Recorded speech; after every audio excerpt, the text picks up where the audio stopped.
Hello, I am back, and this is part two of Daniel's story. In part one, just to give you a brief recap, my son is now being housed at Alvin S. Glenn Detention Center, originally for an alleged crime that happened almost 4 years ago. He was initially moved from Alvin Escalon Detention Center by the old warden, Mr. Kitchen, for his protection and his safety. With the overturning of everything that has transpired and Mr. Kitchen no longer being at Alvin S. Glen, everyone that was moved was sent back to Alvin S. Glen Detention Center. When he was moved back, I reached out and to no avail. Was I able to speak to anyone about what was transpiring and if my son would be safe there or not, which of course I feared he wouldn't. I didn't get anyone. My son was moved back to Alvin S. Glen in August uh, of last year. So this initial incident happened where I got the text message and a call September 15th, 2022. And again, that is in part one of Daniel's story. This is part two of Daniel's story. I wanted to go back. We left off yesterday with we were on the 18th with his story. And I had already seen him, and to see him, he didn't know that he was even in this world. He wasn't able to move on his own, speak, eat, nothing on his own. And that I saw him on the 17th of September. The initial incident happened on I'm looking down because, of course, I'm looking at notes and text messages. So that's the point of me looking down so I can make sure everything is correct. So the incident originally happened on the 14th of September. I didn't get to see my son until the September 17th. I didn't get to speak to the doctor concerning what happened until the 18th, and that was where we left off yesterday with Daniel's story. But one thing I do want to clear up for the 18th of exactly what the doctor told me. She said that they were going to discharge him on the 18th. When they admitted him, they were worried that he had a head bleed on his brain. She said that they had release orders for him today if they had a bed at Alvin S. Glen with 24-hour supervision in the infirmary because his cognitive decisions, functions were completely diminished. He had none. He had fractures around the bones of his eyes, but she didn't think that he had surgery. He needed surgery or intervention. She wanted him to come back in a few weeks for them to reevaluate him. She did say that he was beyond severely concussed. And so he was still pretty out of it. He would wake up and answer a few questions, but not many. He wasn't eating. And anybody that knows my son, that boy could eat you out of a house and a home. He loved to eat. But she said that his decision-making capacity was so diminished that something that we find normal that we need to do is eat. His brain wasn't even telling him that he needed to eat. And so she also said that he couldn't walk, and they weren't recommending that he walked. and that again, he needed to be in the infirmary for 24 hours where someone could watch him. She said it may improve over the next day. The hospital offered him food, but of course he wouldn't eat it. The therapist was worried about him also choking because his brain wouldn't tell him to swallow. So they were also concerned about him choking while he ate. Um, again, she kept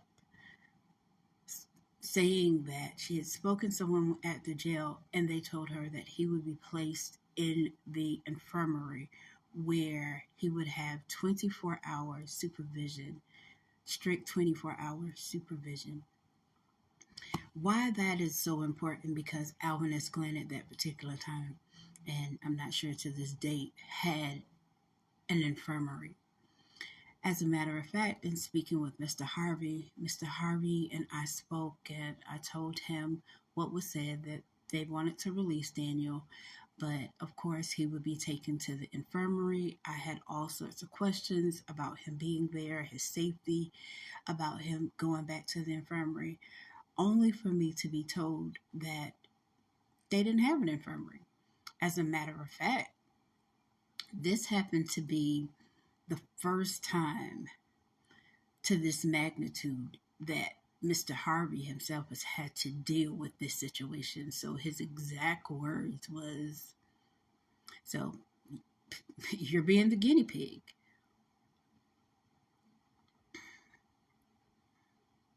Imagine them sending your child back to a facility and he can't even think to eat or swallow, and you're being told by the interim director that they don't have a facility to house him, and they gonna improvise and make it work. So they're gonna place him in central booking because there is a nurse there that's 24/7. So of course, yes, he would have his own bunk, but with central booking, people come in and out, but the nurse would be there. But it's not the infirmary, in which those were the hospital's orders for Daniel to be released. And again, being told after your son was nearly taken out of this world by more than one person. From my understanding, it may have been 5 to 6 that jumped him. That now you're being a guinea pig because we really can't house him here, but we got to make it work some kind of way. We got to do whatever we can do for him to come back. And again, this was on the 18th, but she did specify that he would be on a complete liquid diet, on making sure that he got the proper nutrients. So, in making sure, knowing that, again, he's in Alvin S. Glenn in Columbia, South Carolina, where some of the videos that come out have been unnerving. The food, the water, the lack of hygiene, the different things of that nature. And you want him to be on a liquid diet and for him to get the proper nutrients. I didn't even go into asking uh, Mr. Mr. Harvey, well, what are y'all gonna feed him while he's there? Being that he can't eat and he needs proper nutrients. So what is he? What are you gonna feed him? But we're gonna move on. So on the 19th, again on the 18th, they had plans to release him.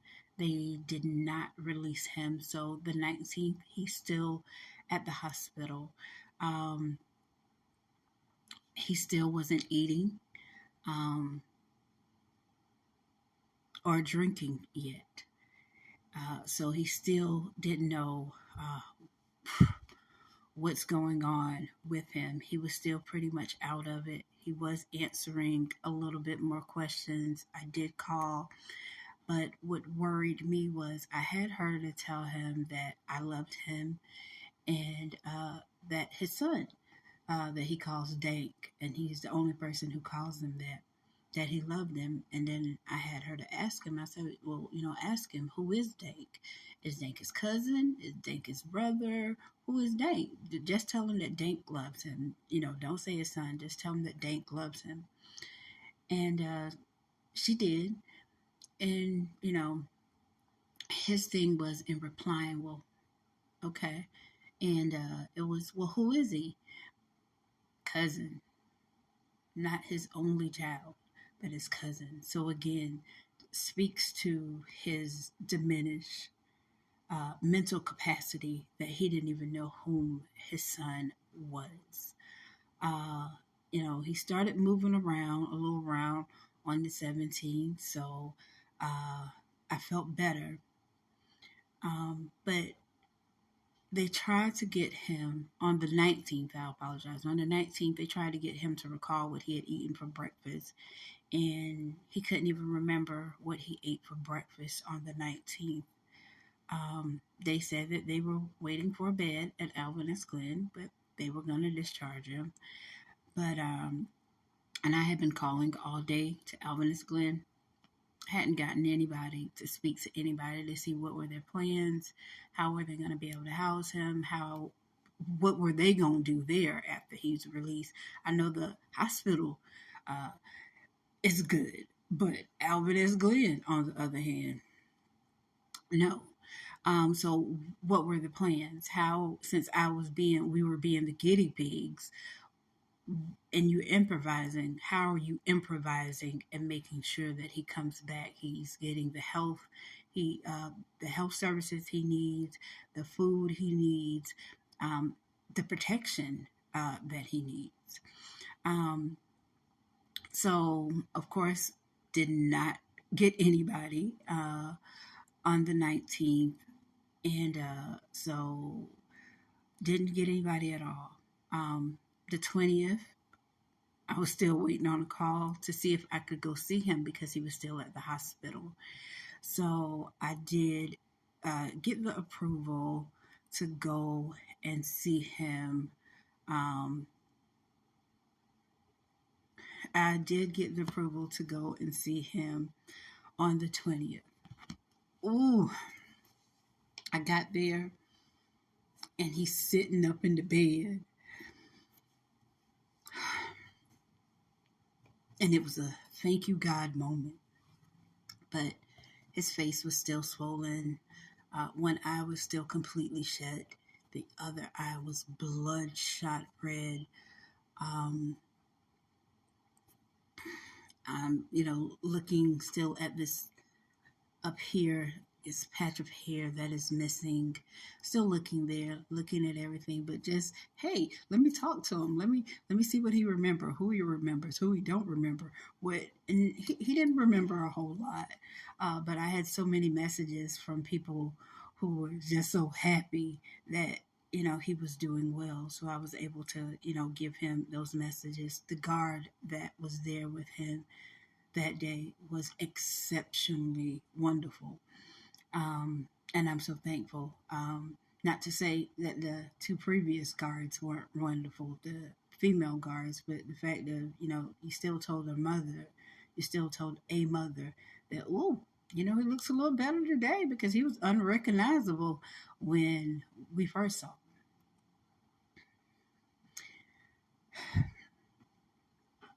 But anyway, but the fact of seeing him was so amazing. Um, and so they moved him back on the 21st back to Alvin S. Glen. Again, when they moved him back, it was strict instructions for him to be placed in a medical facility in the infirmary, not a medical facility, infirmary. I remember Daniel calling me and me asking him the conditions of where they had him at, and he still was very much so out of it. He still didn't know what was going on. He didn't know what had happened, but of course he's angry. but he didn't know what had transpired. And speaking with him and trying to make sure that he's doing the best that he can in calling. He wanted to get from where he was.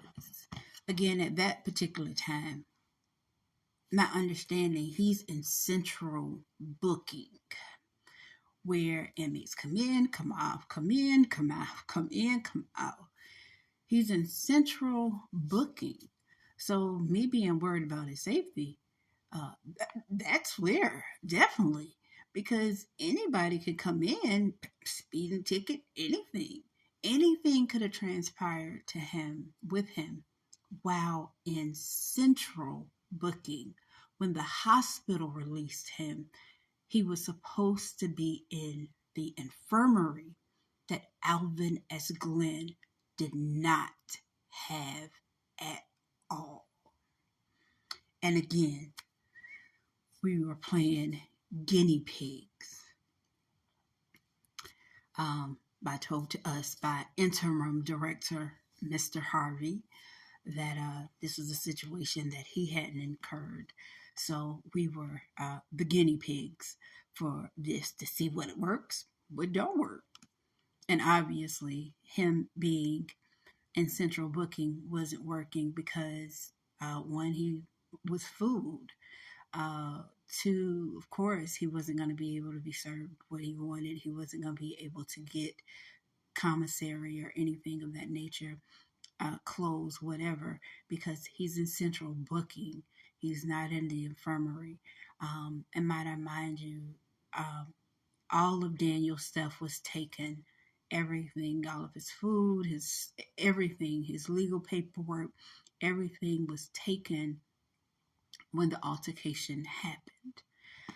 So this is part 2. And so we will pick up at part 3. Thank you so much for listening to Daniel's story.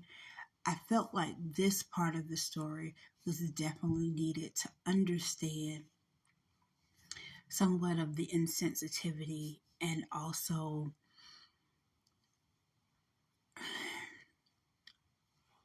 understanding that in dealing with this situation, it has taught me a lot. And dealing not just with Alvin S. Glenn, but if, God forbid, if I got to deal with any other detention center, prison center, and how to handle things. But again, this is part 2. I don't want to draw this out long and especially start crying. But this is part 2. We'll be back with part 3. Again, if I did not say, my son is Daniel, and I know I said his name. He's being housed at Alvin S. Glenn Detention Center in Columbia, South Carolina. He is my only child. Right now, Daniel is still in the medical unit of Alvin S. Glenn, and this situation happened last September, and he's still in the medical unit as of this day.